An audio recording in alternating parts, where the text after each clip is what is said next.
So today's call is a low ice production. It's not horrendous. I mean, they have ice right now. It's not that low.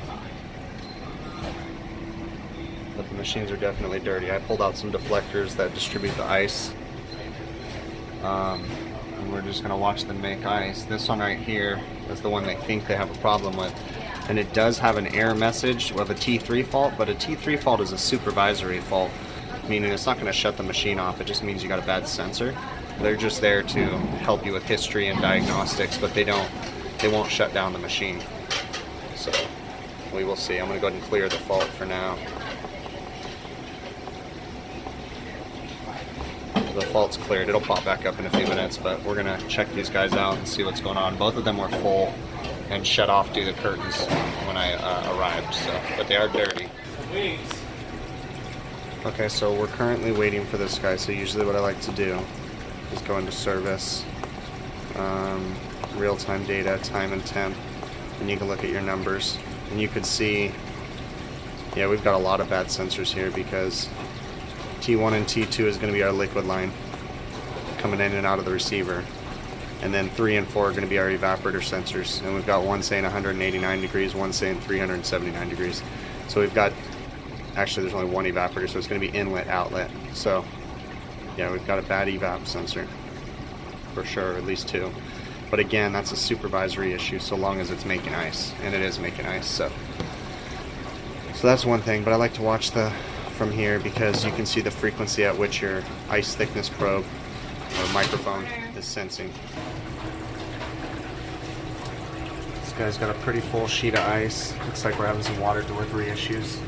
It's nice and chunky in there, so we definitely got to get this guy cleaned up. As you can see, it's not forming ice on the right hand side of the evaporator, and that's because the water's not coming out the spray rails evenly because it's gummed up. And this ice is getting way too thick, and it's just got uneven, and it's also nasty up in there too. So this thing needs a thorough cleaning because it's just causing problems. Ice thickness is way out of whack, but there's no sense in trying to adjust anything when it's this dirty. You need to let us clean this first. You'll just be fighting with yourself, trying to solve a problem when cleaning has to be done first. So this unit actually went into a harvest while I had the curtain off, which could be a problem, but what you can do, so when I put the curtain back on, it finished the freeze site, the harvest, and didn't defrost the ice. So you can go into service and go to manual harvest. So it's gonna harvest the ice now again.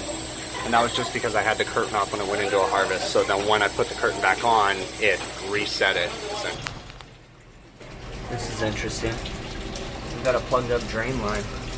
Both machines are dumping and only water's coming out of one of them.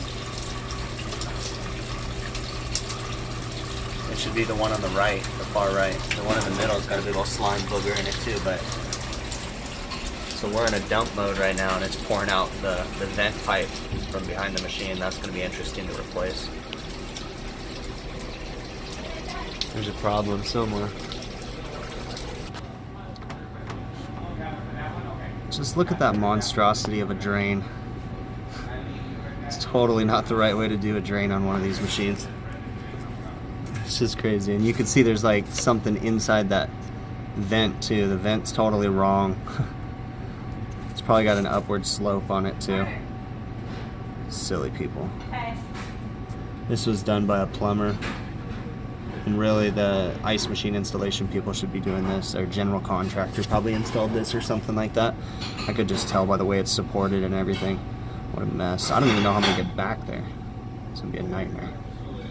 But it's gotta get done. That drain's gonna have to be replumbed. So. Alright, so we are back. The approvals to do everything. We ended up having to get up here and completely remove the ceiling grid. Because of the way that these things are piped, there was no room. The ceiling grid was all in the way. And then look at these silly people. The roof drain is like literally not movable. We had to drop the tile down instead of lifting it up. But now we'll get some play. We'll be able to move these things forward and get behind and redo the drains. I'll show you guys once we get them apart. And then once we do the drain, then we'll get in here and clean them and go from there. So because of the way they pipe these, we had to cut all the little fittings off all over the place down here to be able to get these drains loose, and then now we're going to pull the whole bin forward.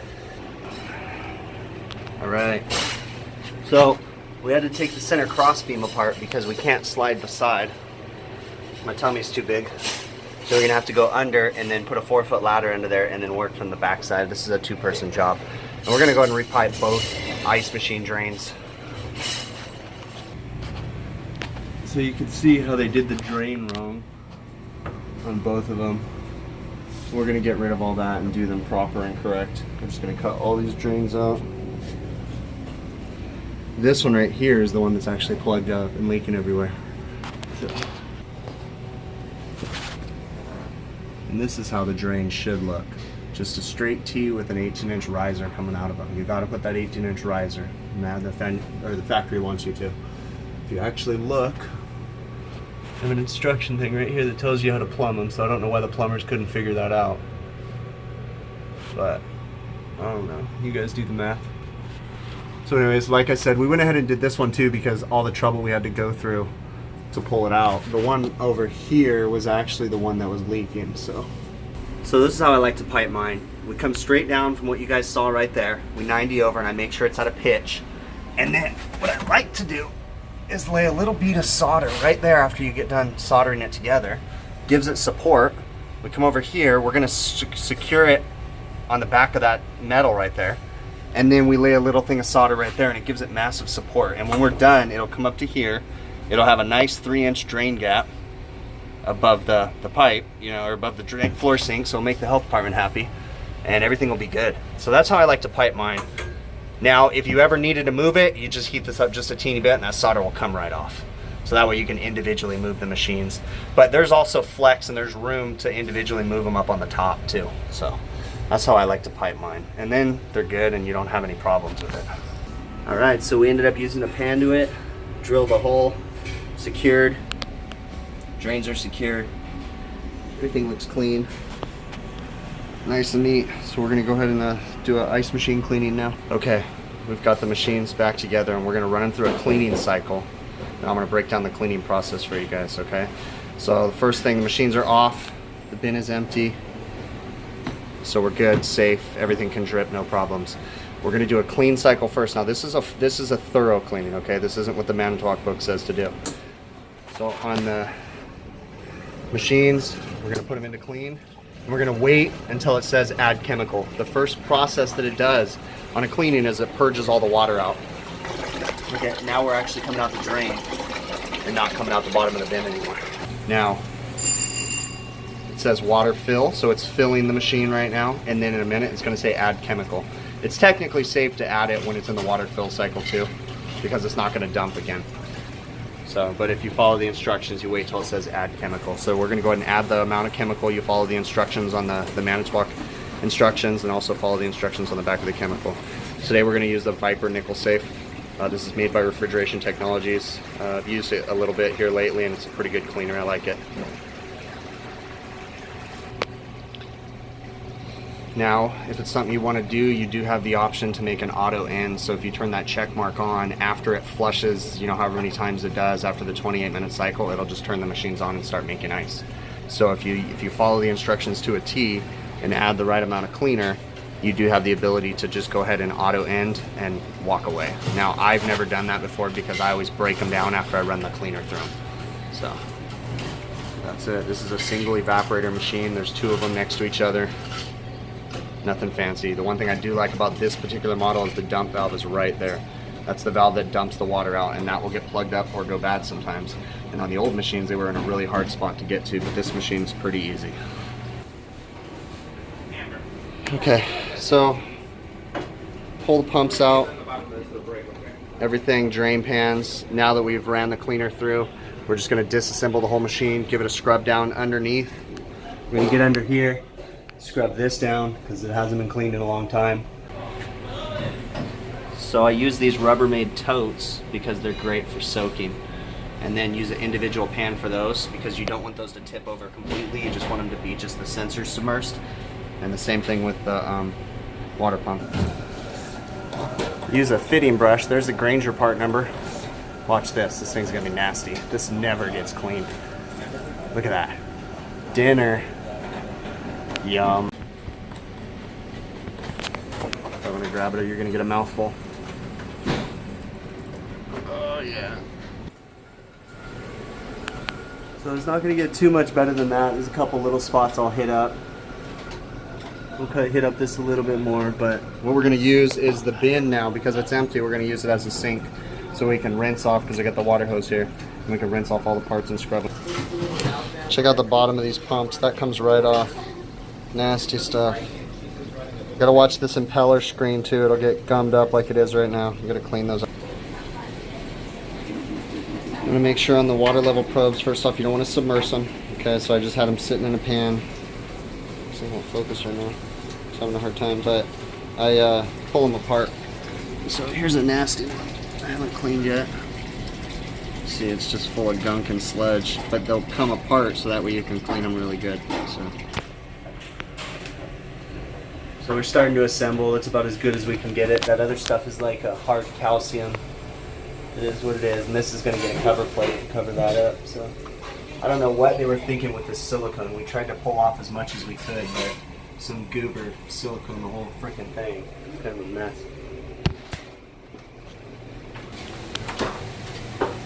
Okay, so we got the machines back together, and we are just running another cycle of cleaner because these things were so nasty. And then after that's cleaned and flushed out, we're going to run sanitizer through them, and then we'll start them up and go through everything. So we've just got some time, just got to let them cycle. So when we're all done, you got to use sanitizer. You got to follow the instructions on the bottle, enter the right amount, and it's going to sanitize all the surfaces so it's safe for to make ice and safe for people to eat and all that good stuff. Okay, so you always want to sanitize them. You usually put some in a spray bottle and spray down the outside surfaces too. So we're just waiting for the sanitizer to run through. We're going to do another cleaning cycle and then we're going to turn it on. So we're going to take the sanitizer, just bring it down here. We're going to take the sanitizer and we're going to spray like this and then just hit it with the water hose.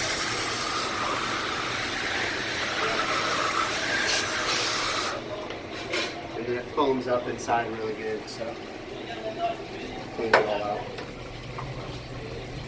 Cool.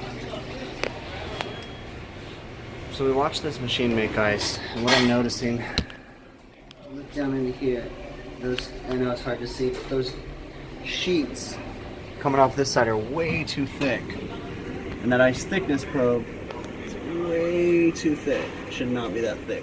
So we're going to start out with the factory specs of starting with a 9/32 drill bit, just like the book says right here. 9/32 drill bit. So we're going to start with the 9/32 on the outer edge and then watch the machine make ice and adjust the thickness from there. It's important to understand that these machines, they self-calibrate the thickness sensor when you first start them up. So you can't adjust them in the middle of a cycle. You have to wait for the machine to stop, adjust them, then run another cycle. Okay, so we're going to check the ice thickness probe. Use a 9/32 drill bit, and you basically just want it to touch, barely. At this point, we've watched a cycle. The ice thickness is better on both machines. The refrigerant pressures are kind of close to where they should be, so we're going to let it run and come back in a day or so and see how the ice production's been. Other than that, we put everything back together. They're clean. The ice that just came out is the small stuff. It's not those big giant chunks. Those big giant chunks were the other one. So it came out and it fell and broke up into pieces like it should be. So it seemed like the thickness was decent. All right. So these are the cubes that we made a minute ago. Those are decent. Decent. A little bit on the thin side on the bridge, but it's okay. We're gonna do a follow-up. Nice solid cube though. This was before we adjusted the ice thickness sensor, which is way too thick. That big thick part right here at the top, right here, it's called the bridge. And that should be about 1/8 of an inch, 3/16 to 1/8. That's like 1/4 inch. So what we want to see is like this. That one's a little thin, but it's much better. So there you go. It's a good cube. Okay, so I let the machines run for a day and I came back and I found another problem besides them just being dirty. This guy is overfilling. So what's happening, I've got it set up to sense the water level.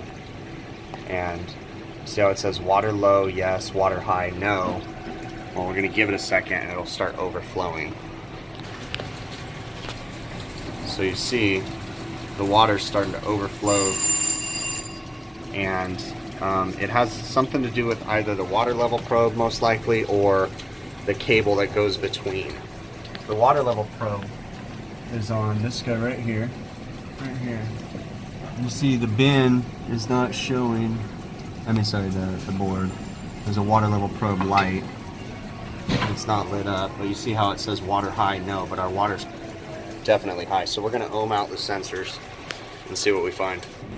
So what I've done is I've pulled off the sensor and we're gonna ohm out the water level probe.